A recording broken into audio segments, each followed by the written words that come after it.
Hi everyone. तो आज के वीडियो में हम लोग बात करते हैं कि कितना अमाउंट आपने एक ईवी खरीदते टाइम इन्वेस्ट करना चाहिए। मतलब कौन सा कॉस्ट है जो जस्टिफाइड है आपके लिए अगर आप ईवी लेने जाते हो तो कितना बजट आपने रखना चाहिए ताकि आपको उस बजट पे एक रिटर्न भी मिले और आपके मन में भी कभी रिग्रेट ना हो कि आपने ज़्यादा ही इन्वेस्ट कर दिया ईवी खरीदते टाइम। तो इस वीडियो में मैं वही आपको बताने वाला हूँ और इसके लिए मैंने एक एक्सेल शीट में एक कैलकुलेटर बना के रखा है। इसका लिंक मैं आपको डिस्क्रिप्शन में दे दूंगा तो आप इसको यूज़ कर पाओगे।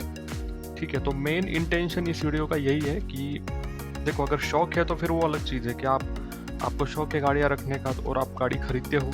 उस केस में आपका बजट कुछ भी हो सकता है, 2 लाख भी हो सकता है, भले आप उसको ज़्यादा ना चलाओ तो भी। लेकिन अगर आपका एक बजट आपने रखा है खुद का, या फिर आपको बजट डिसाइड करना है कि मुझे कितने बजट के लिए जाना चाहिए ईवी खरीदते टाइम, तो उस केस में डेफिनेटली ये वीडियो आपको बहुत हेल्पफुल होने वाली है, क्योंकि यही फॉर्मूला मैंने भी यूज़ किया था जब मैंने ईवी खरीदी उस टाइम पे। ठीक है, तो आपको 2 चीज़ें प्राइमरीली पता होनी चाहिए कि आपका जो डिस्टेंस है, एवरेज ऑन एन एवरेज आपका डेली डिस्टेंस कितना है, आपके यहाँ पे जो माइलेज है वो कितना आप स्कूटर को मिलता है, पेट्रोल स्कूटर को, और आपके यहाँ पे पेट्रोल का प्राइस कितना है। तो चलिए हम लोग स्टार्ट करते हैं एक एग्जांपल के साथ। लेट्स से अगर मेरा डेली रनिंग जो है, हमारे केस में हमारा डेली रनिंग है 68 किलोमीटर पर डे का। तो आप देखोगे तो मंथली तकरीबन 2040 हो जाता है, ईयरली वो 24,820 हो जाता है।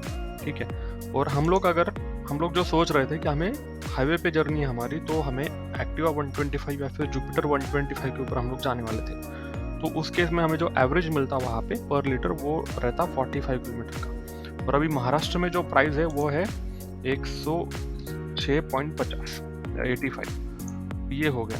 तो इसके हिसाब से हम लोग अगर देखें तो हमारा डेली रनिंग पर किलोमीटर का कॉस्ट होता तकरीबन 2.37 रुपीज़, पर डे का कॉस्ट जाता तकरीबन 161 रुपीज़, पर मंथ का हो जाता 4,883 रुपये, और पर ईयर का हमें तकरीबन 60,000 तक हमें पेट्रोल पे खर्चा करना पड़ता।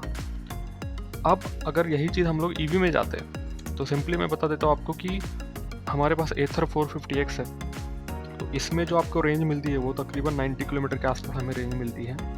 जो महाराष्ट्र में जो है 9 रुपीज़ पर यूनिट का चार्ज है, तो हमें 3 यूनिट तकरीबन लगते हैं चार्ज करने के लिए, तो 27 रुपीज़ हमने यहाँ पे पकड़े हैं। तो आप आपके हिसाब से यहाँ पे डाल दो।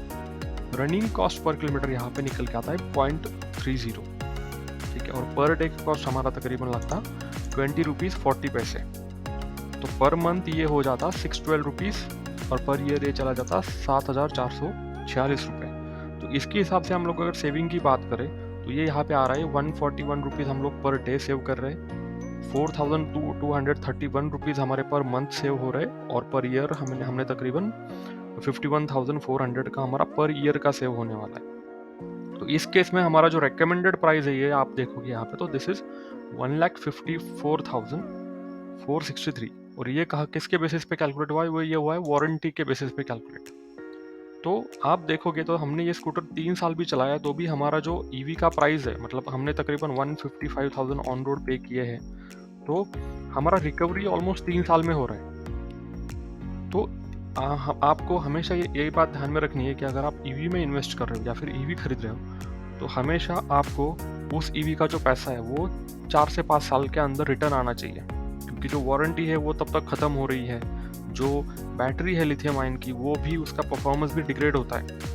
अगर आपको उसके बारे में जानना है तो ये वीडियो मैं आपको दे रहा हूँ, जिसमें आप जाके देख सकते हो ओनर का रिव्यू 50,000 किलोमीटर के बाद की। उन्होंने यहाँ पे स्पेसिफाई किया है कि 20% उनको बैटरी में ड्रॉप आया है। ठीक है, और एक्सटेंडेड वारंटी भी जो अभी कुछ कंपनीज ऑफर कर रही है, उसमें भी कंपनीज की कंडीशन ये है कि जब हेल्थ 70% से नीचे जाएगी तभी वो लोग वारंटी में उसको कवर करेंगे। तो कंपनीज भी एक तरीके से मान के चल रही है कि 3 साल बाद आपका जो हेल्थ है बैटरी का वो 20 से 30% कम होने वाला है।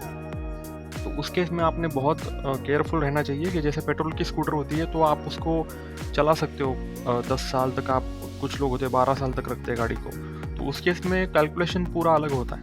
लेकिन अगर आप ईवी खरीदने जाते हो तो उस केस में कैलकुलेशन अलग है, बिकॉज आपके ईवी का जो मेन कंपोनेंट है सबसे, मतलब 50% जिसमें कॉस्ट जाने वाला है बैटरी में, तो बैटरी आपकी 3-4 साल बाद जो है डिग्रेड होने वाली है, उसका परफॉर्मेंस कम होने वाला है। तो उस केस में आपने ये सारे जो कैलकुलेशंस हैं वो ध्यान में रखने चाहिए। अब सिंपली देखो, आपको अभी पता चल गया कि आपका बजट कितना होना चाहिए।